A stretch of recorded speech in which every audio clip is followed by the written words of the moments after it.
Ada hal-hal yang sedang terjadi di dalam gereja-gereja saat ini yang tidak dapat ditoleransi oleh Tuhan.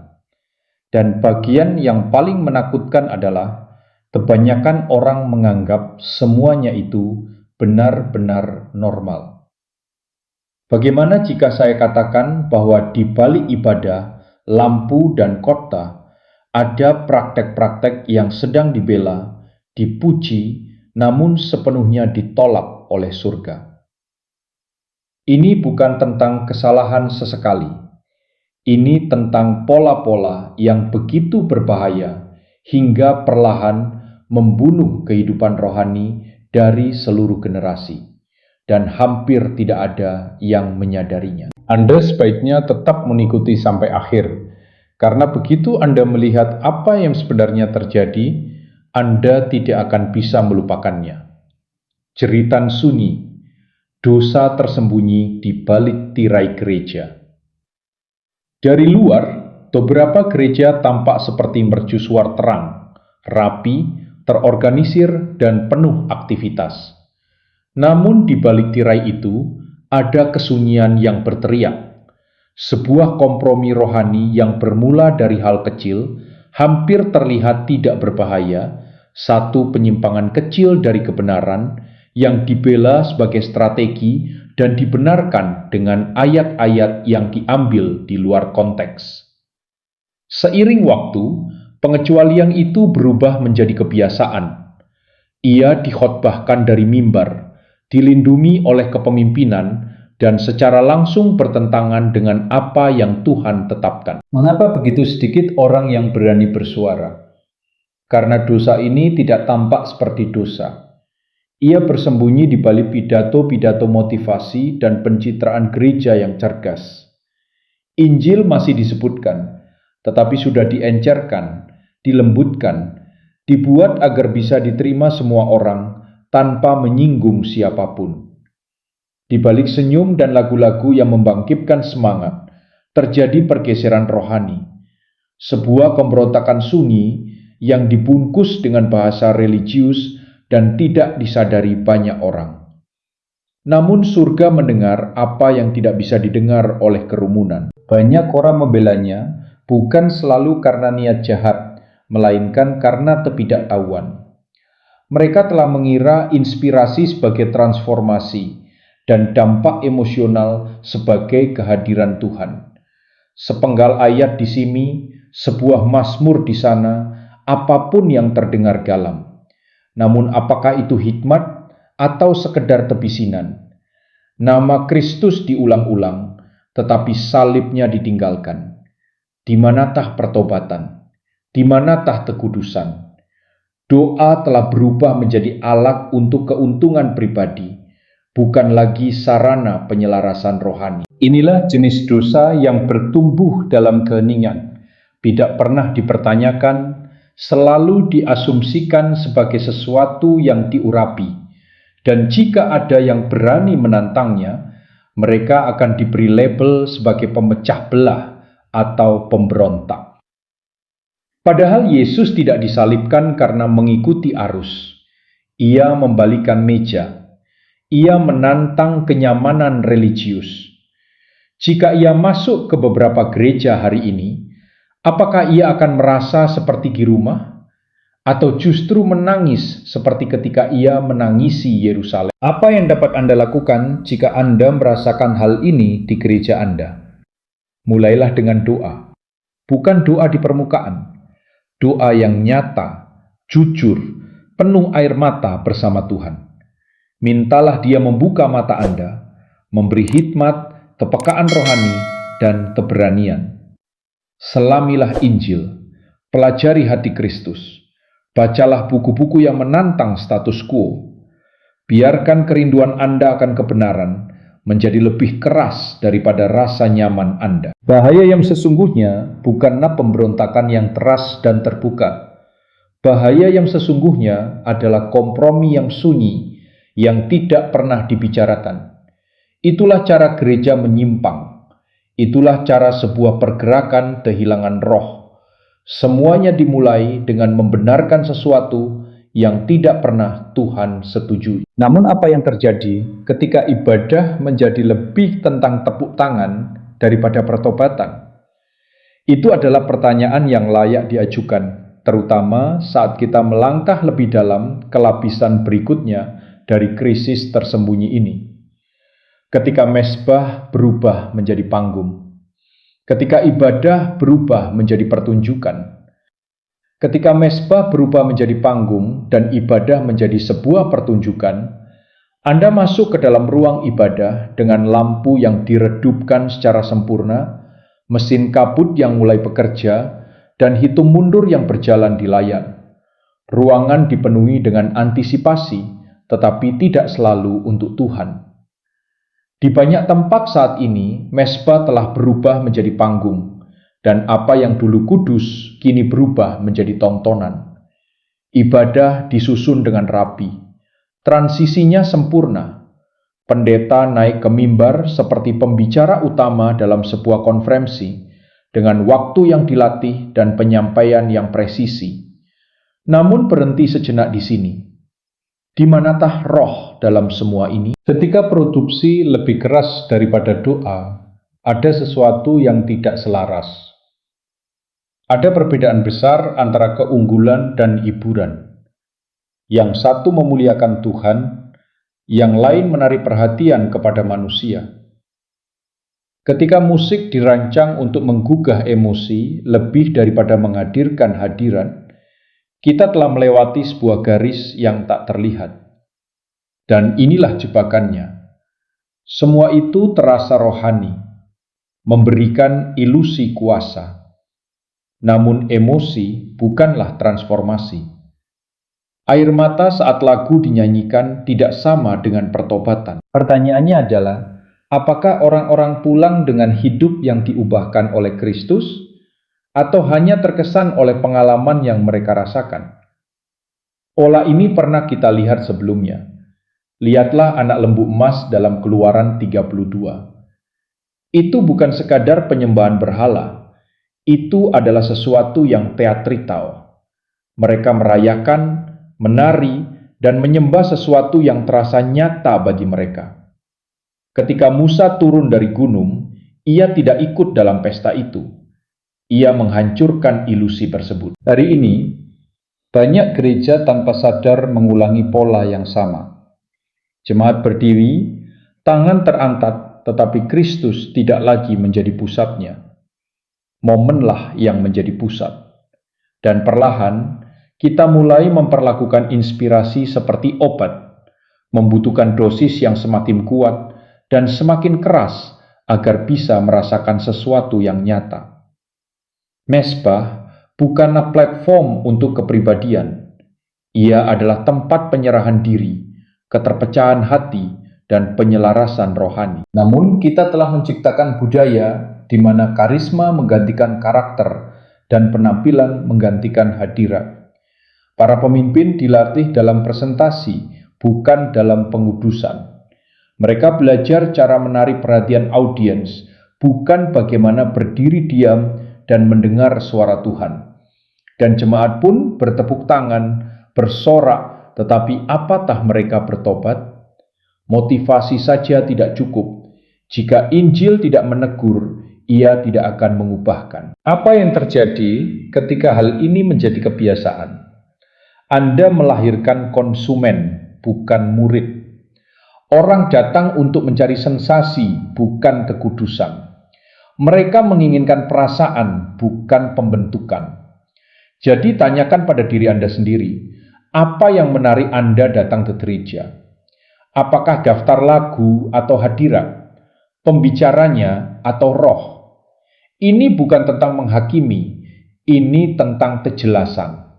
Karena ketika suara Tuhan menjadi latar belakang dari sebuah produksi, kita telah menciptakan versi palsu dari rumahnya. Namun inilah kebenarannya.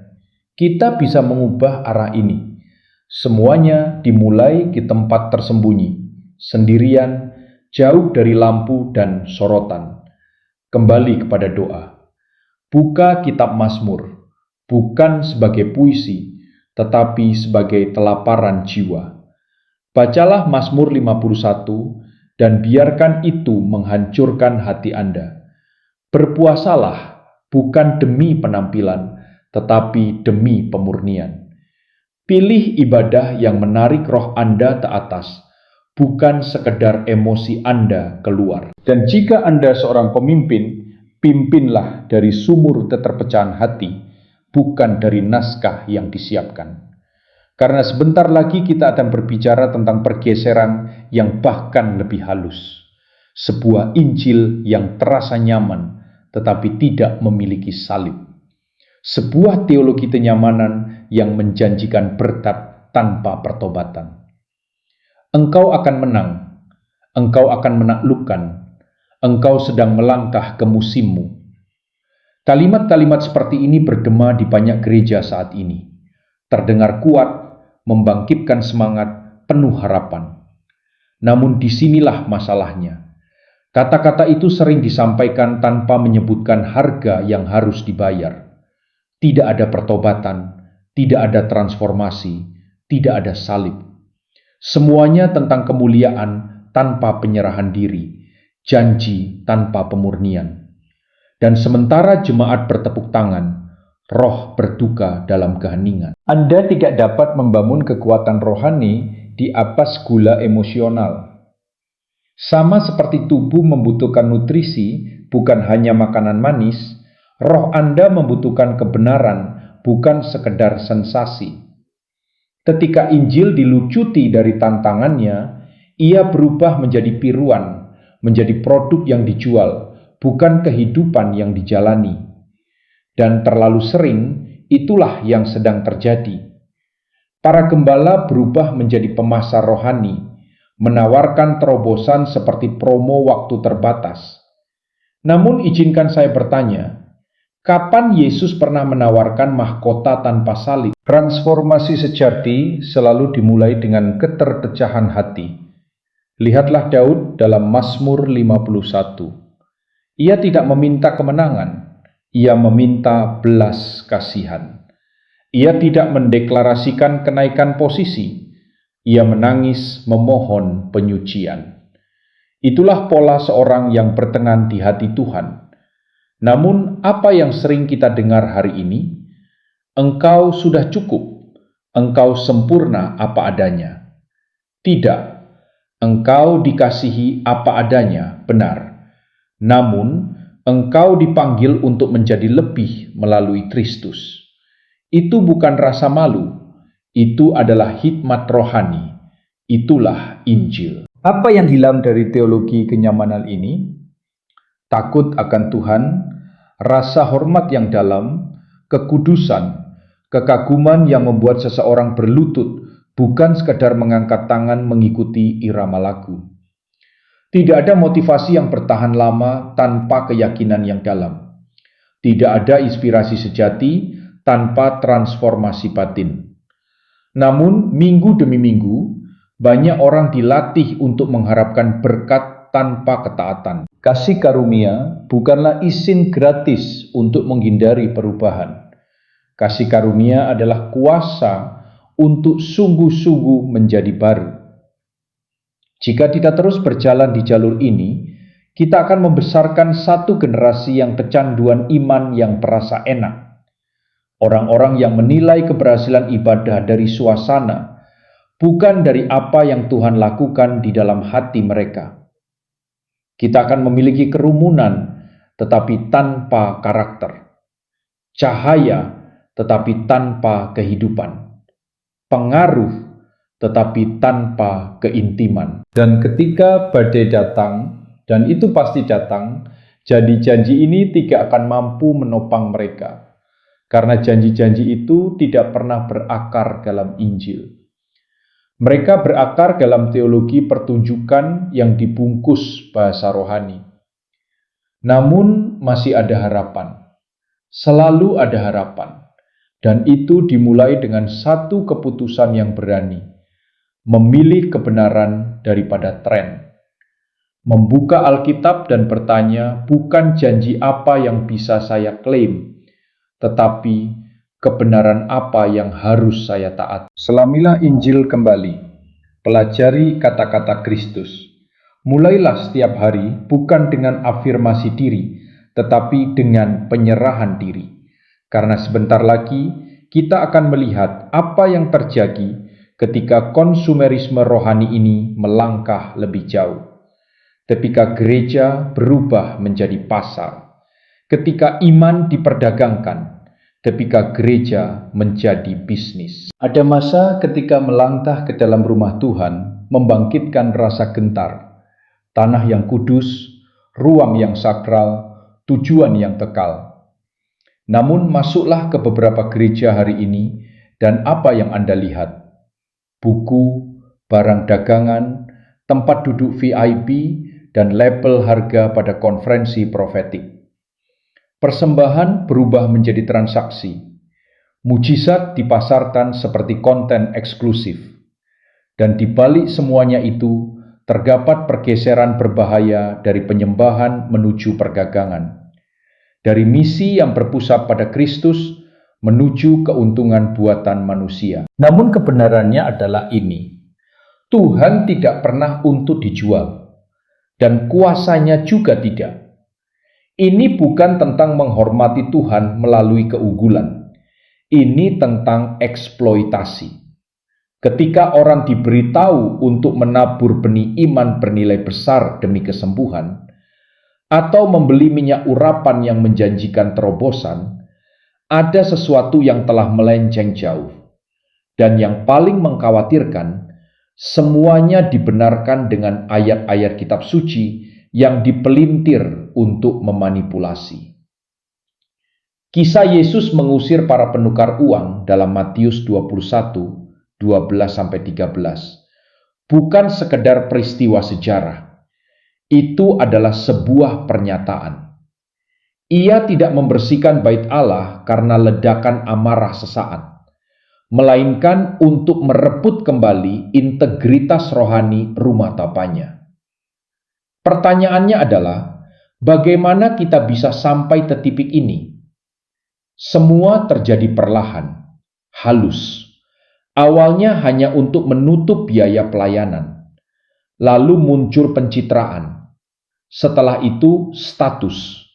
Dan sebelum disadari, gereja mulai tampak lebih seperti perusahaan rintisan daripada tempat kudus. Para pendeta menjadi figur berpengaruh. Khotbah berubah menjadi potongan suara. Hal-hal rohani mulai terlihat sangat mirip dengan strategi. Tidak ada yang salah dengan menggunakan alat. Namun, ketika uang menjadi pesan utama, misi sudah hilang. Injil bukan model bisnis, bukan strategi merek, bukan corong pemasaran atau presentasi penjualan. Injil adalah kuasa Allah yang menyelamatkan, seperti tertulis dalam Roma 1:16. Ketika pelayanan diperlakukan seperti perusahaan dan orang-orang seperti klien, sesuatu yang kudus direduksi menjadi sesuatu yang kosong. Ini bukan sekedar masalah etika, ini masalah kekekalan. Jiwa-jiwa diarahkan bukan kepada Kristus, melainkan kepada konsumerisme atas nama Yesus. Semakin lama kita menerima ini sebagai hal yang normal, semakin mati rasa kita terhadap ketiadaan roh. Namun, ada jalan keluar. Kita harus kembali kepada cetak biru semula. Ingat, gereja dalam kisah para rasul. Mereka memberi dengan sukarela, memecahkan roti di rumah-rumah, berbagi apa yang mereka miliki. Tidak ada panggung mewah, tidak ada kampanye mencolok, hanya ketekunan yang tulus dan nyata. Mulailah dengan mengevaluasi pemberian Anda. Apakah Anda berinvestasi pada dampak atau pada citra? Ketika Anda menabur secara finansial, lakukan dengan doa dan hikmat. Dukung pelayanan yang mencerminkan kerendahan hati, bukan pameran. Karena ketika bait berubah menjadi pusat transaksi, korban berikutnya hampir selalu kebenaran. Dan apa yang terjadi ketika mereka yang paling diuntungkan menjadi tidak tersentuh? Apa yang terjadi ketika kritik dianggap sebagai ancaman bagi platform mereka? Disinilah kita melangkah ke tahap berikutnya. Sebuah sistem di mana ego menggantikan kerendahan hati, dan para pemimpin duduk di atas takhta, bukan berlutut di mezbah. Ada masa ketika para pemimpin dikenal sebagai pelayan. Hari ini, banyak yang dirayakan sebagai selebritas. Bukan karena kerendahan hati atau hikmat mereka, tetapi karena karisma, kehadiran panggung, dan jumlah pengikut. Anda mempertanyakan mereka, Anda dicap tidak setia. Anda menantang mereka, Anda dituduh memberontak. Di beberapa gereja, perkataan pendeta memiliki bobot lebih besar daripada firman Tuhan. Dan perlahan, tanpa disadari, Kristus digantikan. Bukan oleh hujat, melainkan oleh pencitraan. Bagaimana ini bisa terjadi? Pengaruh itu memabukkan. Tepuk tangan itu membuat ketagihan. Ketika seorang pemimpin mulai hidup dari pujian, bukan dari doa, ego naik ke tahta. Gelar menjadi perisai. Platform menjadi alas pemujaan. Akuntabilitas menjadi pilihan, bukan keharusan. Kita mulai mendengar ungkapan seperti, jangan menyentuh orang yang diurapi Tuhan. Namun ayat itu tidak pernah dimaksudkan untuk melindungi korupsi.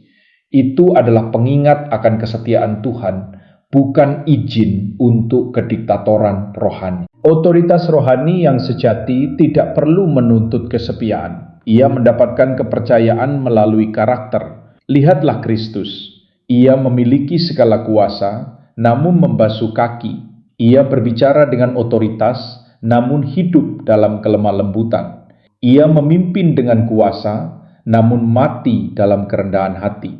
Namun hari ini, banyak pemimpin mengharapkan penghormatan yang lebih besar daripada juru selamat yang mereka khotbahkan. Ketika kepemimpinan menjadi terisolasi, penipuan mengikuti dari dekat.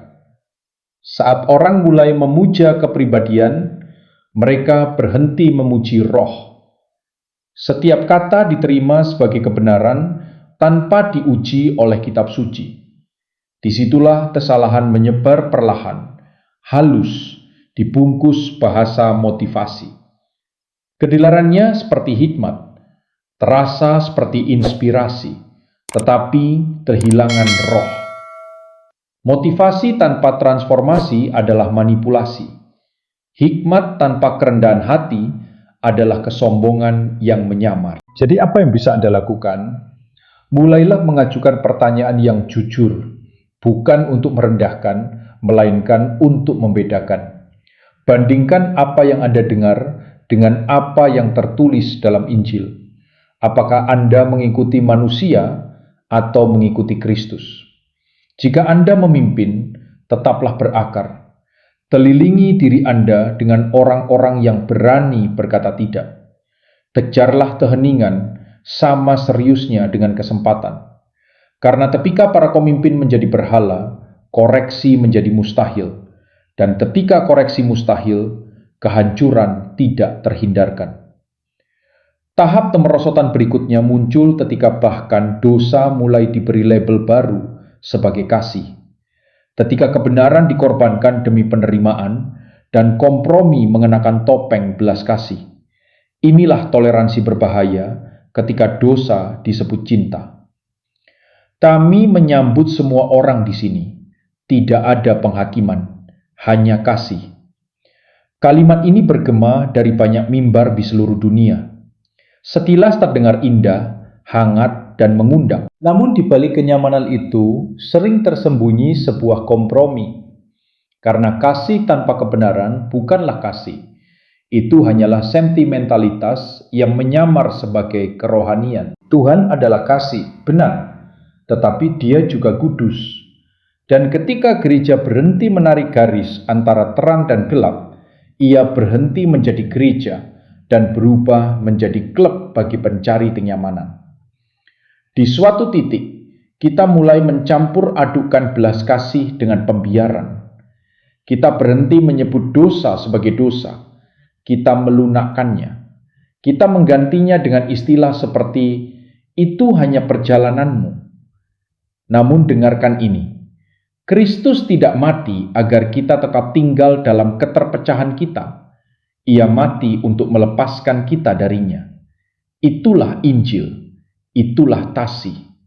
Dan kasih yang sejati bersedia menyinggung perasaan jika itu membawa kepada kebebasan. Anda tidak perlu berteriak untuk bersikap tegas, tetapi Anda harus berbicara. Lihatlah Yesus dan perempuan yang tertangkap berzina dalam Yohanes 8. Ia tidak menghukumnya, tetapi ia juga tidak membenarkannya. Ia memberikan belas kasihan dan memanggilnya untuk pergi dan tidak berbuat dosa lagi. Itulah keseimbangan, itulah polanya. Namun hari ini bagian itu sering dihilangkan. Mengapa? Karena memanggil orang keluar dari dosa berisiko mengurangi kehadiran, popularitas, dan menyinggung perasaan.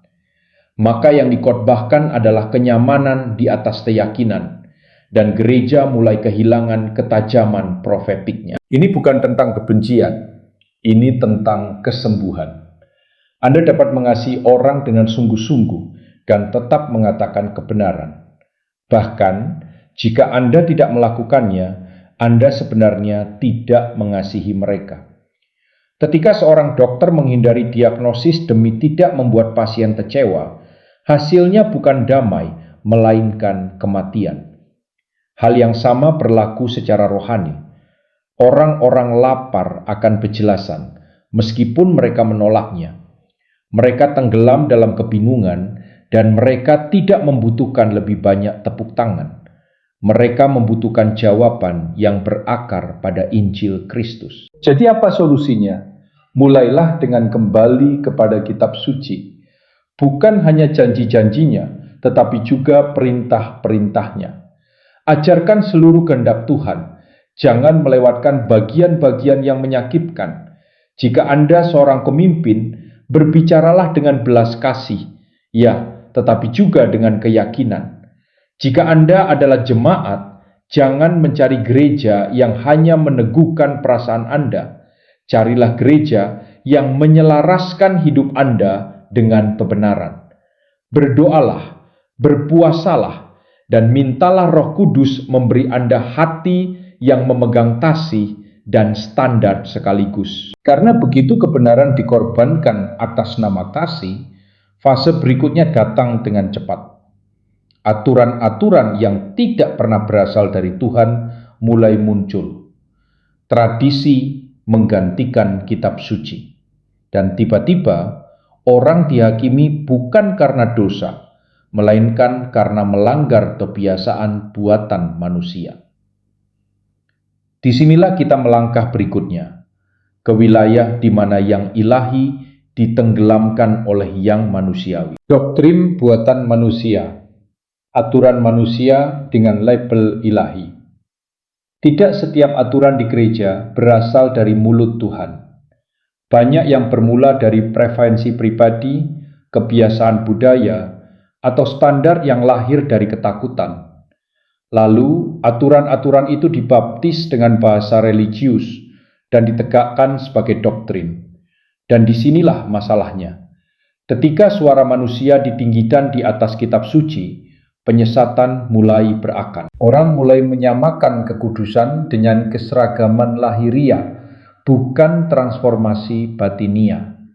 Tiba-tiba, Anda dianggap rohani hanya jika berpakaian dengan cara tertentu, berbicara dengan istilah tertentu, atau mengikuti program tertentu. Namun itu bukan Injil, itu adalah kontrol. Dan jika kita jujur, banyak gereja hari ini melakukan hal yang sama, menilai kerohanian melalui lensa ekspektasi buatan manusia. Namun inilah panggilan untuk bangun. Apapun yang ditambahkan ke dalam Injil adalah pengurangan dari kuasa. Tuhan tidak pernah meminta penampilan Anda. Ia meminta hati Anda. Ia tidak pernah berkata, perbaiki semuanya dulu baru datang kepadaku. Ia berkata, datanglah kepadaku semua yang letih lesu dan berbeban berat. Ketika doktrin manusia menggantikan undangan ilahi, kasih karunia menjadi bersyarat. Disitulah rasa malu memasuki ruang ibadah. orang mulai menyembunyikan pergumulan mereka. Mereka berpura-pura. Mereka menjadi ahli dalam akting rohani, sementara hati mereka tetap tak tersentuh. Lalu bagaimana kita memutus siklus ini? Kembali kepada firman. Tanggalkan segala sesuatu yang tidak selaras dengan kitab suci. Khotbahkan Injil apa adanya, tidak lebih dan tidak kurang. Ciptakan ruang di mana keaslian dihargai lebih daripada penampilan. Para pemimpin, tanyakan pada diri Anda sendiri, apakah kita memuridkan orang untuk mengikuti Yesus atau mengikuti sistem kita?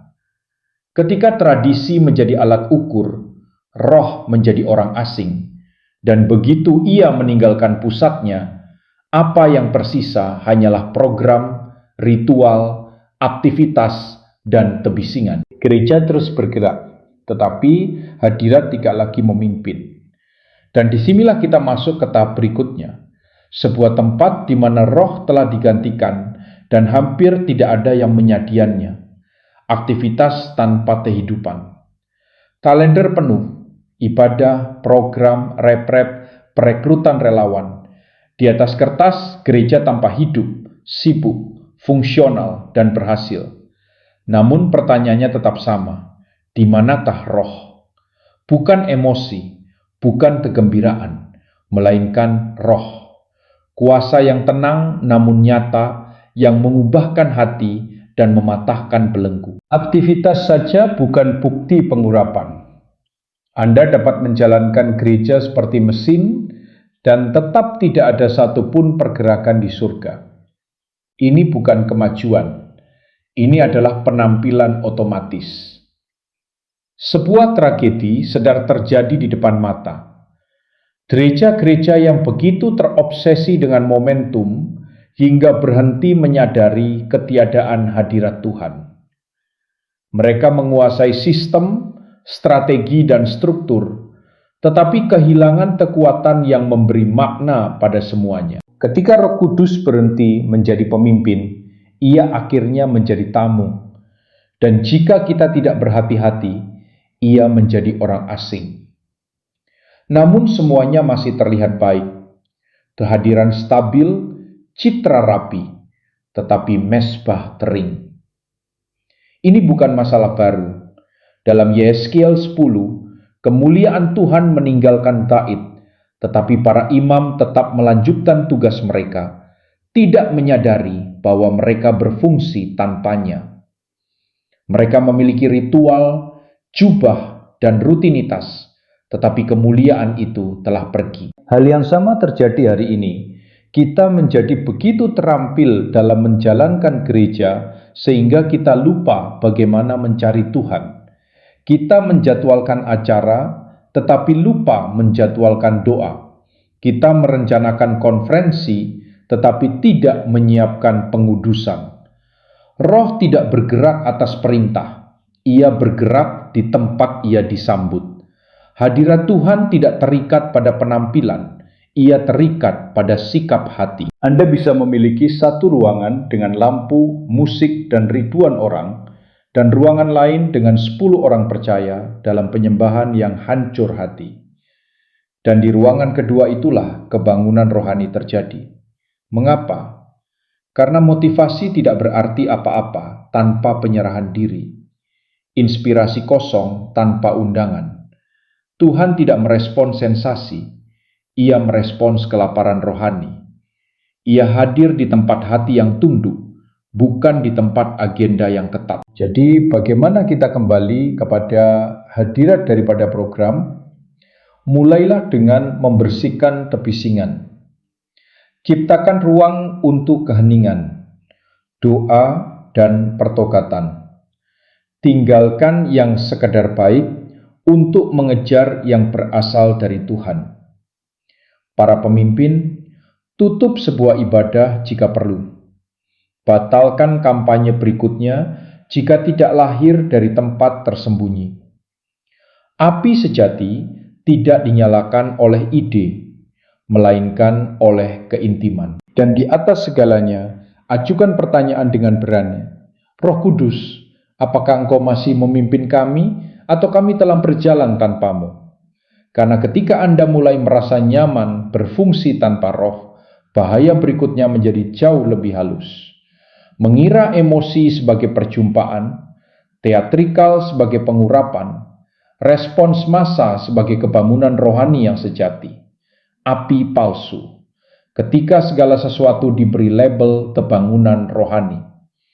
Tidak setiap api yang menyala itu kudus. Ada api yang dipicu oleh kesombongan, ada pula yang dipicu oleh emosi. Dalam budaya gereja saat ini, apapun yang keras, penuh air mata, dan syarat energi dengan cepat disebut sebagai kebangunan rohani. Namun pertanyaannya, apakah itu benar-benar kebangunan rohani atau hanya sensasi sesaat? Kebangunan rohani yang sejati mematahkan belenggu, bukan sekedar memecah keheningan. Ia menghasilkan pertobatan, bukan hanya reaksi. Ia melahirkan takut akan Tuhan, bukan sekedar euforia sesaat. Banyak orang mengira ruangan yang bising adalah ruangan yang kudus. Padahal hadirat Tuhan tidak diukur dari volume, melainkan dari kedalaman. Kita telah melihat panggilan ke depan yang dipenuhi orang-orang yang menangis, namun pulang tanpa perubahan. Mengapa? Karena emosi tidak sama dengan perjumpaan. Ada perbedaan antara roh yang bergerak dan massa yang bergerak. Anda bisa memiliki kembang api tanpa pernah menyalakan api sejati. Air mata bisa ada tanpa transformasi. Lihatlah para nabi Baal dalam 1 Raja-Raja 18. Mereka berteriak lebih keras, melukai diri lebih dalam, menari lebih lama, tetapi tidak ada apa-apa yang terjadi. Lalu Elia maju, 1 orang, 1 doa, 1 mezbah, dan api Tuhan turun. Tanpa teatrikal, tanpa pertunjukan, hanya penyelarasan. Itulah kebangunan rohani. Bukan seberapa kuat Anda menggugah kerumunan, melainkan seberapa dalam surga merespons. Kebangunan rohani tidak memanjakan daging, ia menegur jiwa. Ia bukan hanya menginspirasi, tetapi menginterupsi. Disinilah kepekaan rohani menjadi sangat penting, karena api palsu terasa menyenangkan. Ia menggairahkan, merangsang, tetapi tidak menyucikan. Ia menghibur, tetapi tidak memperlengkapi. Dan bahaya terbesarnya adalah ketika orang menjadi kecanduan sensasi, mereka berhenti mencari kebenaran. Para pemimpin mulai memproduksi momen, mujizat direkayasa, nubuat disusun, kesaksian dilebih-lebihkan, dan perlahan apa yang dimulai dengan Tuhan berubah menjadi pertunjukan untuk manusia. Jadi bagaimana Anda melindungi roh Anda dari penyesatan api asing? Kembalilah kepada firman. Kebangunan rohani tanpa kitab suci adalah tiruan. Ujilah setiap gerakan dengan kehidupan Yesus, ajaran para rasul, dan kisah gereja mula-mula. Apakah itu meninggikan Kristus atau hanya meninggikan sebuah panggung? Apakah itu membawa kepada pertobatan atau hanya tepuk tangan? Kembangkan kehidupan penyembahan pribadi yang menjaga Anda tetap berakar ketika sorotan publik menyala.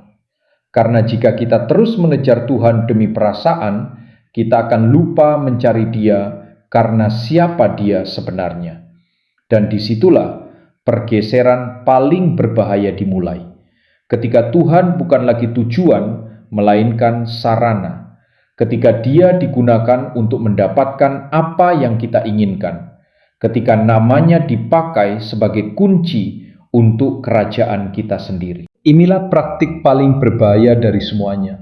Menggunakan Tuhan sebagai alat, bukan tujuan. Ini adalah penipuan yang paling sunyi dan paling mematikan. Kita menyebut namanya, menyanyikan lagunya, datang ke rumahnya, tetapi di balik semuanya itu, Dia telah menjadi sarana bagi ambisi kita.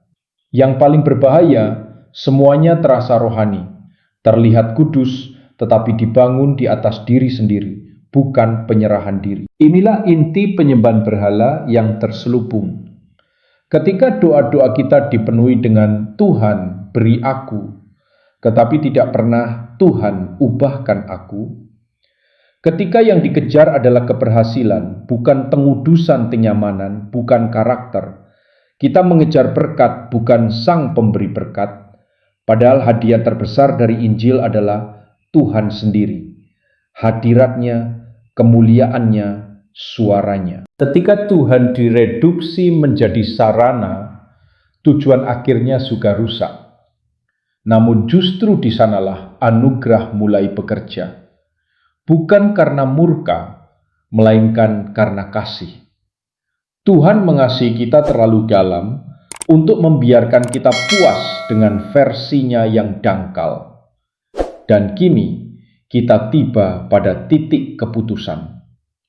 Setelah mengetahui praktek-praktek yang banyak dibela tetapi dibenci Tuhan, pertanyaan sesungguhnya adalah, apa yang akan Anda lakukan dengan kebenaran ini? Apakah Anda akan terus menerima apa yang tampak baik di mata dunia, atau mengejar iman yang sungguh-sungguh mengubahkan, yang berakar pada kebenaran dan pertobatan?